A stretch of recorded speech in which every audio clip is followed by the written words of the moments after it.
The Book of Ecclesiastes. 1. The words of Qoheleth, son of David, king in Jerusalem.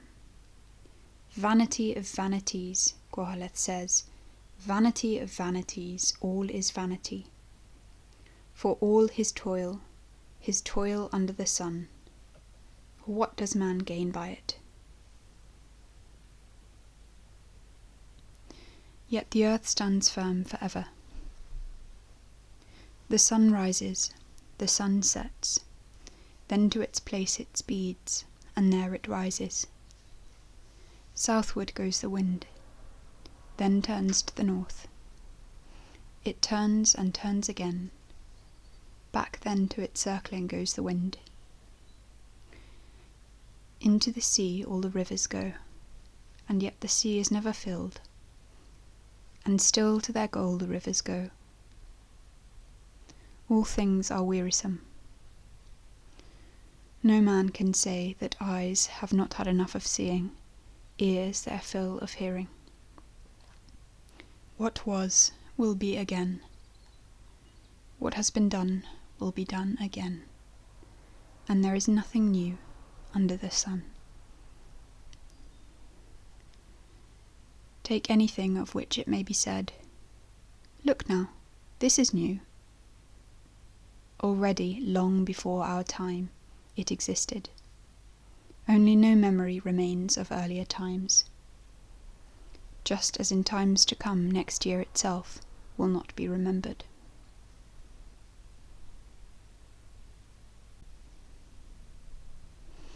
I, Qoheleth, have reigned in Jerusalem over Israel.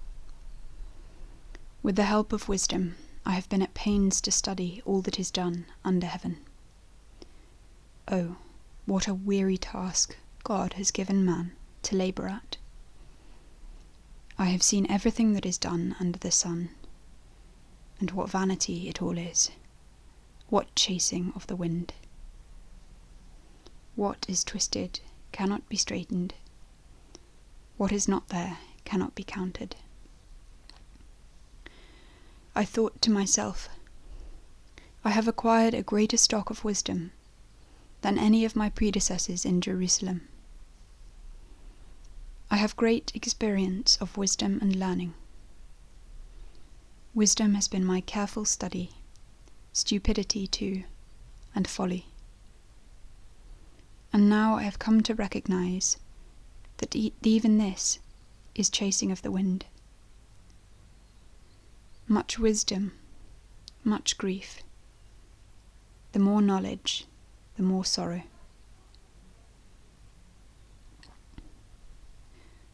2. I thought to myself, very well, I will try pleasure and see what enjoyment has to offer. And there it was, vanity again. This laughter, I reflected, is a madness. This pleasure no use at all. I resolved to have my body cheered with wine, my heart still devoted to wisdom. I resolved to embrace folly, to see what made mankind happy, and what men do under heaven in the few days they have to live. I did great things, built myself palaces, planted vineyards, made myself gardens and orchards, planting every kind of fruit tree in them. I had pools made for watering the plantations, bought men slaves, women slaves, had homeborn slaves as well. Herds and flocks I had too, more than anyone in Jerusalem before me. I amassed silver and gold, the treasures of kings and provinces, acquired singing men and singing women, and every human luxury, chest on chest of it. So I grew great, greater than anyone in Jerusalem before me. Nor did my wisdom leave me. I denied my eyes nothing they desired, refused my heart no pleasure, a heart that found all my hard work a pleasure, Such was the return I got for all my efforts. I then reflected on all that my hands had achieved, and on all the effort I had put into its achieving. What vanity it all is, and chasing of the wind. There is nothing to be gained under the sun.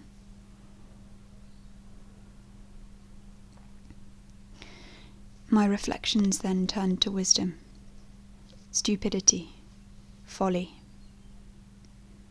For instance, what can the successor of a king do? What has been done already? More is to be had from wisdom than from folly, as from light than from darkness. This, of course, I see. The wise man sees ahead. The fool walks in the dark.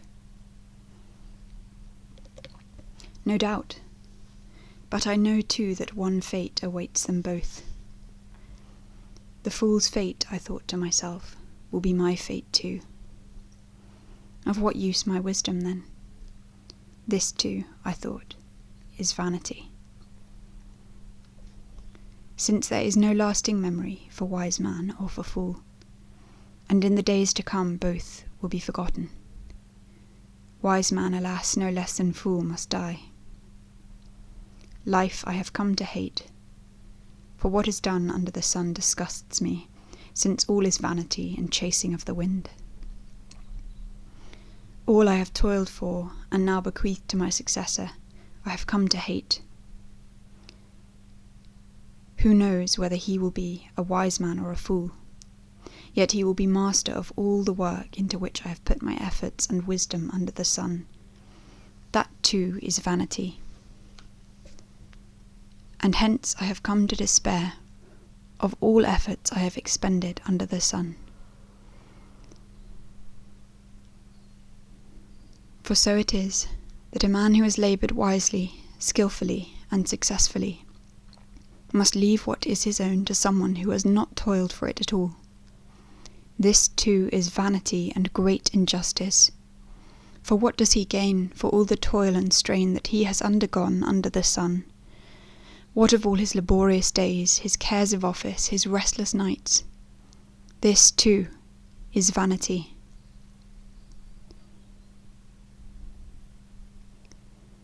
There is no happiness for man but to eat and drink, and to be content with his work. This too I see as something from God's hand, since plenty and penury both come from God. Wisdom, knowledge, joy, he gives to the man who pleases him. On the sinner lays the task of gathering and storing up for another who is pleasing to God. This too is vanity and chasing of the wind.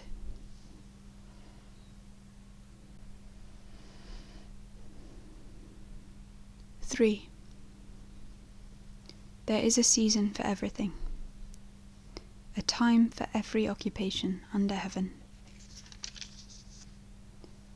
A time for giving birth, a time for dying,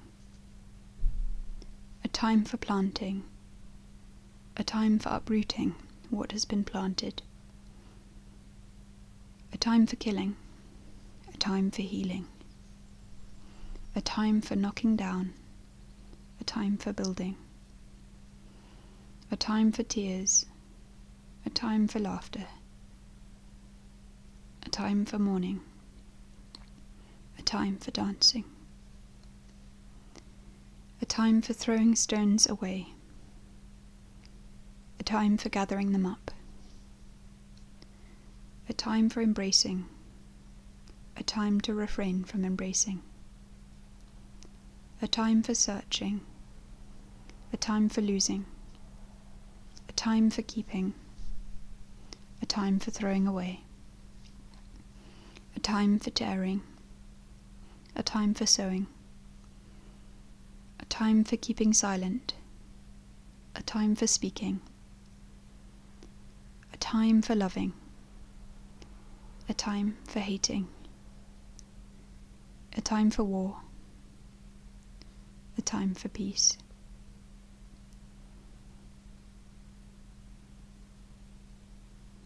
What does a man gain for the efforts that he makes? I contemplate the task that God gives mankind to labour at. All that he does is apt for its time. But though he has permitted man to consider time in its wholeness, man cannot comprehend the work of God from beginning to end.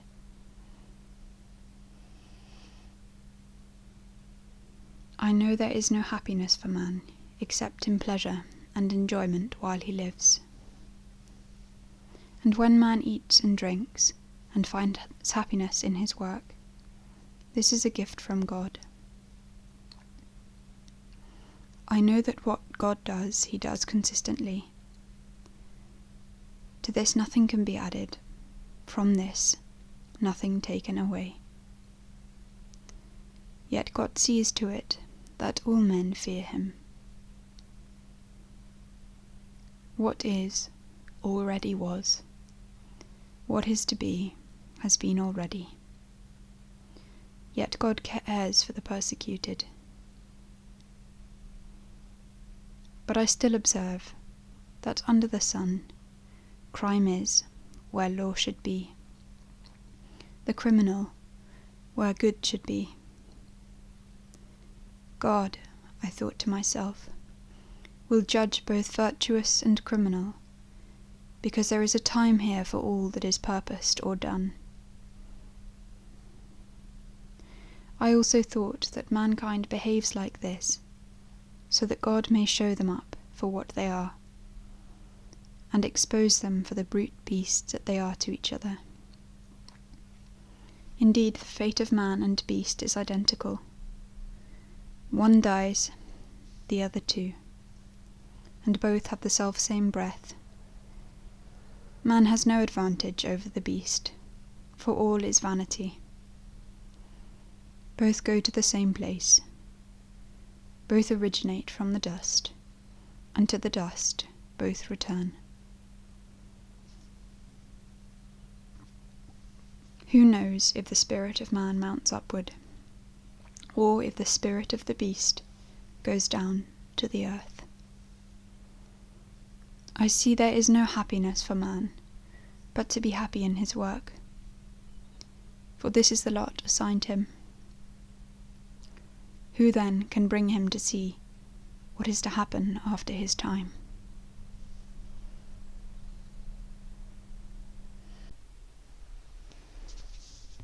IV. I come again to contemplate all the oppression that is committed under the sun. Take, for instance, the tears of the oppressed. With no one to protect them, the power of their oppressors wield. No one to protect them. So, rather than the living who still have lives to live, I salute the dead who have already met death. Happier than both of these is he who is yet unborn, and has not seen the evil things that are done under the sun.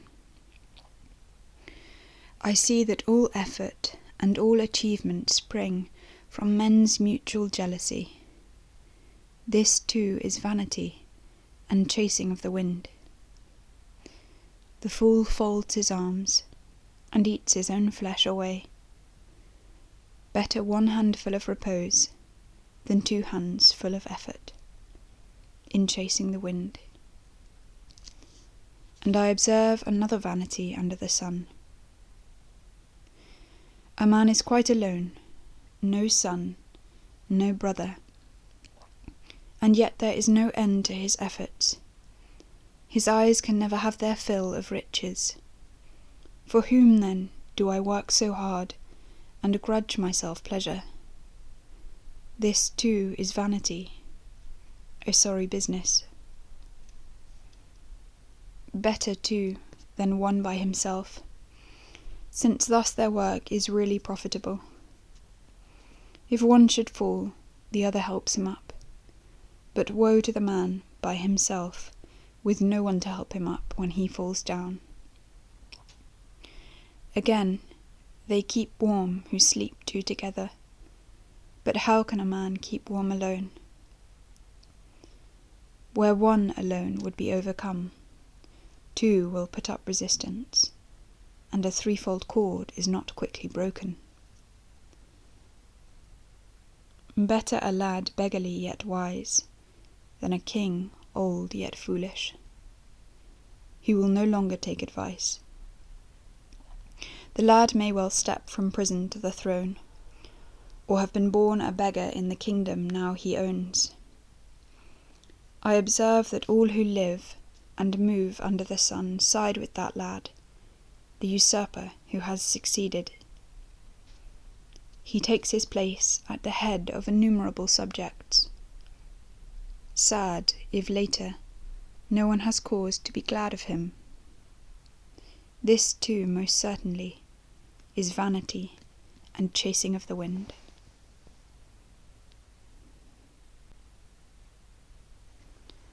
When you go to temple, be on your guard.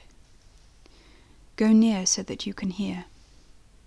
The sacrifice is more valuable than the offering of fools, even if they are unaware of doing wrong. 5. Be in no hurry to speak. Do not hastily declare yourself before God, for God is in heaven, you on earth. Be sparing then of speech. Dreaming comes from much worrying, foolish talk from a multiplicity of words. If you make a vow to God, discharge it without delay, for God has no love for fools. Discharge your vow. Better a vow unmade than made and not discharged. Do not allow your own words to bring guilt on you, nor tell your angel afterwards it was unintentional. Why should a word of yours give God occasion to be angry, and destroy what your hands have worked for? For every dream a vanity to match, too many words, a chasing of the wind. Therefore, fear God. If in a province you see the poor oppressed, right and justice violated, do not be surprised. You will be told that officials are under the supervision of superiors, who are supervised in turn. You will hear talk of the common good and the service of the king.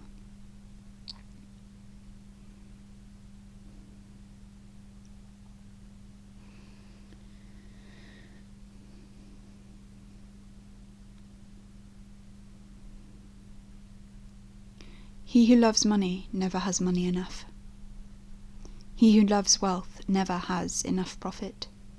This too is vanity. Where goods abound, parasites abound. And what is the good of them to their owner, that he can feast his eyes on them?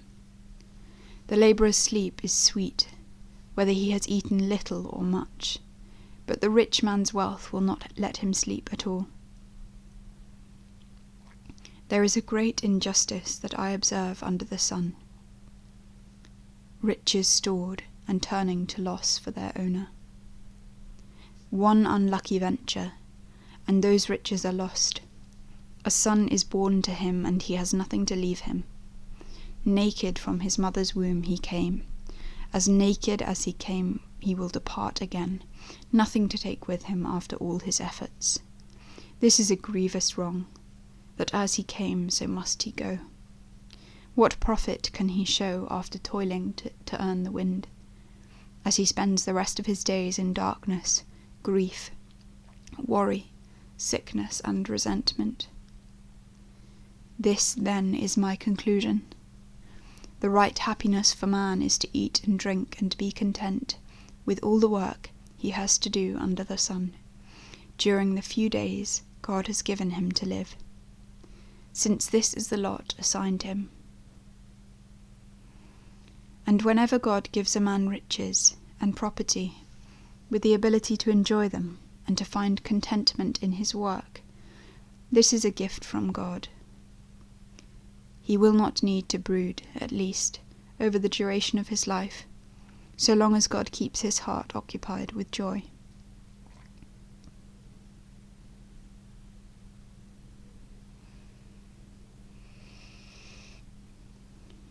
6. There is an evil I observe under the sun, that weighs men down. Suppose a man has received from God riches, property, honours, nothing at all left him to wish for. Yet God does not give him the chance to enjoy them, but some stranger enjoys them. There is a vanity here, and grievous suffering. Or perhaps a man has 100 sons, and as many daughters, and lived for many years, and then derives no benefit from his estate, not even a tomb to call his own. Why then, I say, better the untimely born than he. In darkness arriving, in darkness departing, even his name is wrapped in darkness, never seeing the sun, never knowing rest, the one no more than the other. Even if the man had lived 1,000 years twice over, without deriving profit from his estate, do not both alike go to the same place? Man toils but to eat, yet his belly is never filled. What advantage has the wise man over the fool? And what about the pauper who keeps up appearances before his fellow men? Do appearances count more than the condition of the belly? This too is vanity and chasing of the wind. What has been already has a name, and what man is known. He cannot dispute with one stronger man than himself. The more words, the greater vanity of it all. And what does man get from it? Who knows what is good for man in his lifetime? In those few days he lives so vainly, days that like a shadow he spends. Who can tell a man what will happen under the sun after his time?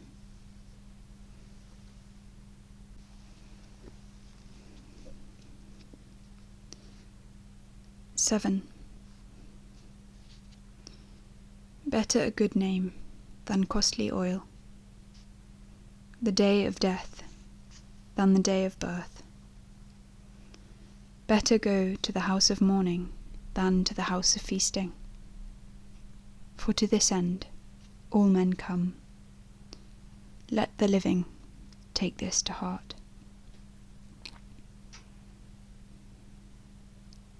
Better sadness than laughter. A severe face confers some benefit. The heart of the wise is in the house of mourning, the heart of fools in the house of gaiety.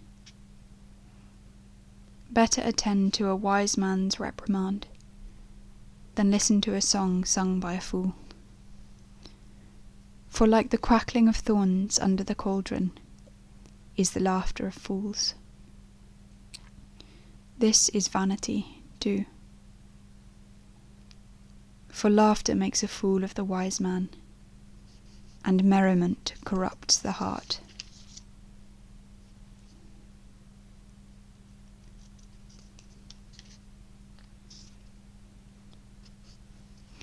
Better the end of a matter than its beginning. Better patience than pride. Do not be hasty with your resentment, for resentment is found in the heart of fools. Do not ask why earlier days were better than these, for that is not a question prompted by wisdom. Wisdom is a precious legacy, a boon for those on whom the sun shines. For as money gives protection, so does wisdom. And the good that knowledge imparts is this: its possessor finds that wisdom keeps him safe.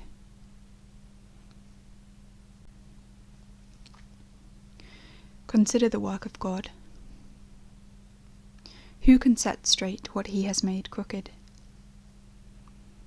When times are prosperous, enjoy your happiness. When times are bad, consider this: the one is God's doing, as is the other. in order that man may know nothing of his destiny. In this fleeting life of mine, I have seen so much. The virtuous man perishing for all his virtue, for all his godlessness, the godless living on. Do not be over-virtuous, nor play too much the sage. Why drive yourself too hard? Do not be wicked to excess, and do not be a fool. Why die before your time? The best thing is to hold the one and not let go of the other, for both of these will happen to the God-fearing man. Wisdom lends more strength to the wise than 10 rulers in a city. There is no virtuous man on earth who, doing good, is ever free of sin. Another thing, pay no attention to telltales. You may hear that your servant has reviled you. Your own heart knows how often you have reviled others.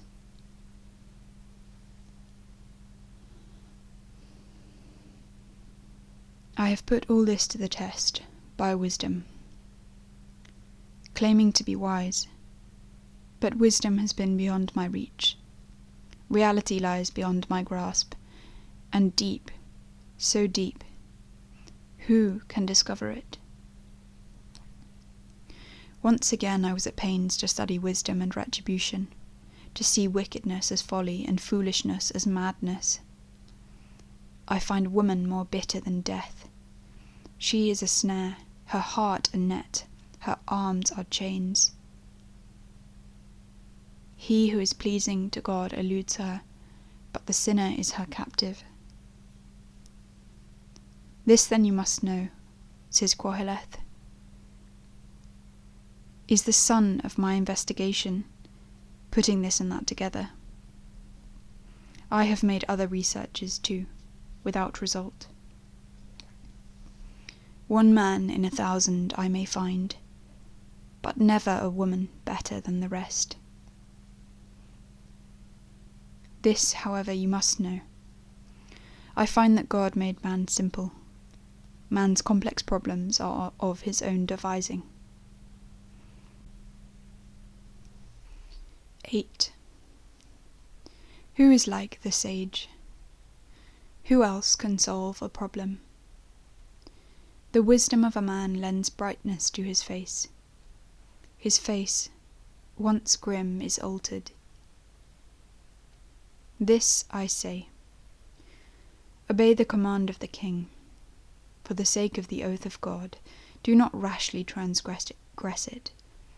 Do not be stubborn when the cause is not a good one, since he acts as he thinks fit.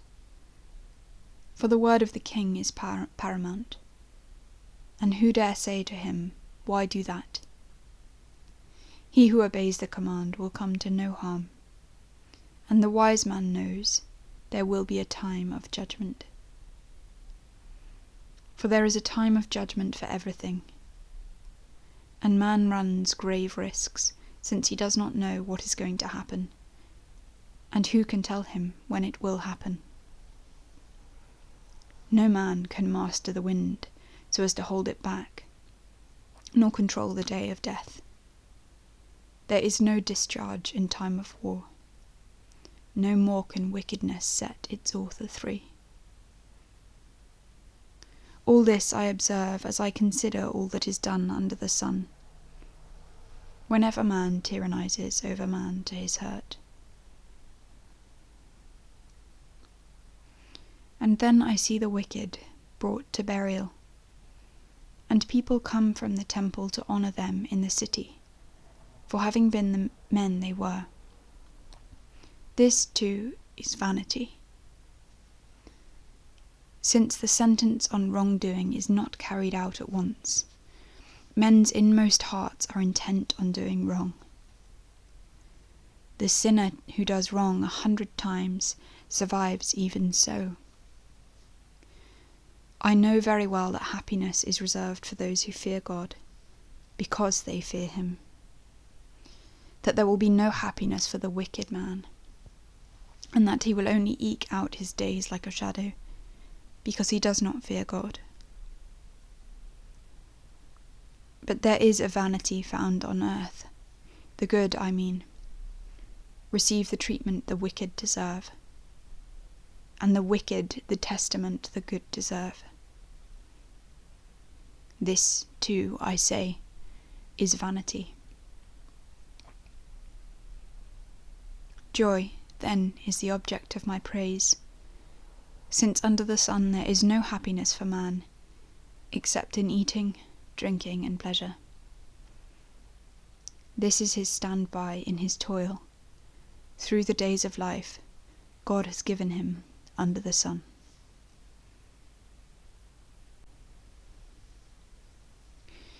Wisdom having been my careful study, I came to observe the business that goes on here on earth. And certainly, the eyes of man never rest, day and night. And I look at all the work of God. Plainly, no one can discover what the work is that goes on under the sun, nor explain why man should toil to seek, yet never discover. Not even a sage can discover it, though he may claim to know. 9. For I have reflected on all this, and come to understand that the virtuous and the wise, with all they do, are in the hand of God. Man does not know what love is, or hate, and both of these in his eyes are vanity. Just as one fate comes to all, to virtuous as to wicked, to clean and unclean, to him who sacrifices and to him who does not sacrifice, so it is with the good man and the sinner, with him who takes an oath and him who shrinks from it. This is the evil that inheres in all that is done under the sun, that one fate comes to all. Further, that the hearts of men should be full of malice, that they should practice such extravagances towards the living in their lifetime, and the dead thereafter. For anyone who is linked with all that live still has some hope, a live dog being better than a dead lion. The living know at least that they will die. The dead know nothing, no more reward for them. Their memory has passed out of mind. Their loves, their hates, their jealousies, these all have perished. Nor will they ever again take part in whatever is done under the sun. Go, eat your bread with joy, and drink your wine with a glad heart. For what you do, God has approved beforehand. Wear white all the time. Do not stint your head of oil. Spend your life with the woman you love, through all the fleeting days of the life that God has given you under the sun. For this is the lot assigned to you in life, and in the efforts you exert under the sun. Whatever work you propose to do, do it while you can, for there is neither achievement, nor planning, nor knowledge, nor wisdom in Sheol, where you are going.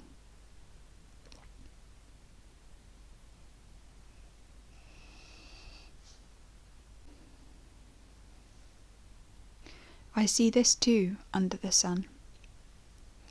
The race does not go to the swift, nor the battle to the strong. There is no bread for the wise, wealth for the intelligent, nor favour for the learned. All are subject to time and mischance. Man does not know his hour. Like fish caught in the treacherous net, like birds taken in the snare, so is man overtaken by misfortune, suddenly falling on him. I observe another evil under the sun, to me a grave one. There was a small town with only a few inhabitants. A mighty king marched against it, laid siege to it, and built great siege works round it. But a poverty-stricken sage confronted him, and by his wisdom saved the town. No one remembered this poor man afterwards. Now I say, wisdom is better than strength. But a poor man's wisdom is never valued, and his words are disregarded. The gentle words of the wise are heard above the shouts of a king of fools. Better wisdom than warlike weapons, but one mistake undoes a good deal of good.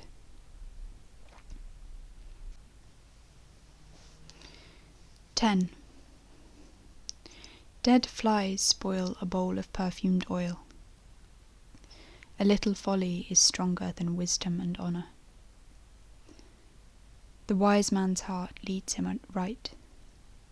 The fool's heart leads him astray. A fool has only to walk along the road, and, having no sense, he makes plain to all what a fool he is. With the anger of the ruler mounting against you, do not leave your post. Composure avoids many a fault. There is an evil I observe under the sun, the type of misjudgment to which rulers are prone. Folly promoted to high dignities, rich men taking the lowest place. Slaves I see on horseback, princes going on foot like slaves. He who digs a pit may fall into it. A man saps a wall, the serpent bites him. He who quarries stone may be hurt by them. He who chops wood takes a risk. If, for want of sharpening, the axe is blunt, you have to strike very hard. But the reward given by wisdom is success. If the snake bites before it is charmed, what is the use of the charmer?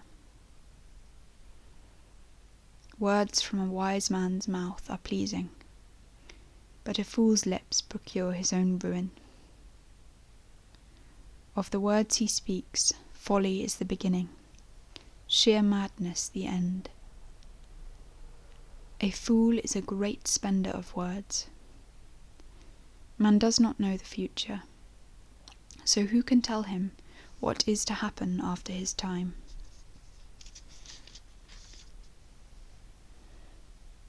Fools find hard work irksome. He who does not know the way cannot go to town. A bad outlook for you, country with a lad for king, and where princes feast in the morning. Happy the country whose king is nobly born, where princes eat at a respectable hour to keep themselves strong, not to make themselves drunk. Owing to neglect the roof tree gives way, for want of care the houses lets in the rain. But meals are made for laughter. Wine gives joy to life. Money is the answer to everything. Do not curse the king, even in thought. Do not curse the rich, even in your bedroom. For a bird of the air will carry the news. Indiscretion sprouts wings. 11. Cast your bread on the water. At long last you will find it again. Share with 7, yes, with 8, for you never know what disaster may occur on earth. When clouds are full of rain, they empty it out on the earth. Let the tree fall south or north. Where the tree falls, there it dies. Keep watching the wind, and you will never sow. Stare at the clouds, and you will never reap. just as you do not know the way of the wind or the mysteries of a woman with child, no more can you know the work of God who is behind it all. In the morning sow your seed. Do not let your hands lie idle in the evening. For which will prove successful, this or that you cannot tell, and it may be that both will turn out well together.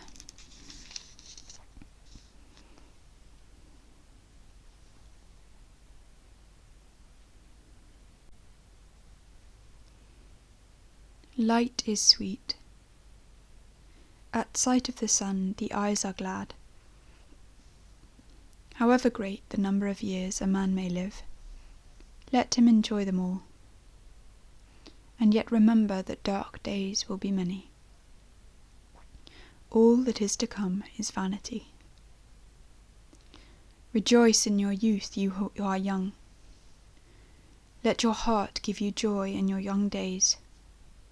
Follow the promptings of your heart and the desires of your eyes. But this you must know. For all these things God will bring you to judgment. Cast worry from your heart, shield your flesh from pain. Yet youth, the age of dark hair, is vanity. 12. And remember your Creator in the days of your youth, before evil days come, and the years approach when you say, "These give me no pleasure." Before sun and light and moon and stars grow dark, and the clouds return after the rain. The day when those who keep the house tremble, and strong men are bowed. When the women grind no longer at the mill, because day is darkening at the windows, and the street doors are shut. When the sound of the mill is faint, when the voice of the bird is silenced, and song notes are stilled. When to go uphill is an ordeal, and a walk is something to dread. Yet the almond tree is in flower, the grasshopper is heavy with food, and the caper bush bears its fruit, while man goes to his everlasting home. And the mourners are already walking to and fro in the street.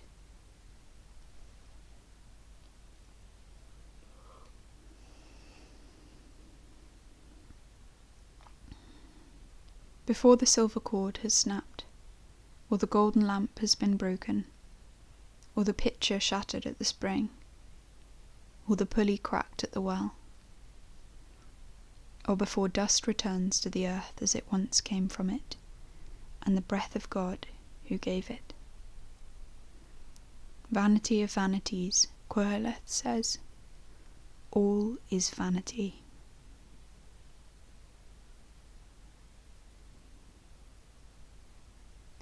Besides being a sage, Koheleth also taught his knowledge to the people, having weighed, studied, and amended a great many proverbs. Koheleth tried to write in an attractive style, and to set down truthful thoughts in a straightforward manner. The words of the sages are like goads, like pegs driven deep. A shepherd uses these for the good of his flocks. One last thing, my son. Be warned that writing books involves endless hard work, and that much study wearies the body. To sum up the whole matter, fear God, and keep his commandments, since this is the whole duty of man. For God will call all hidden deeds, good or bad, to judgment.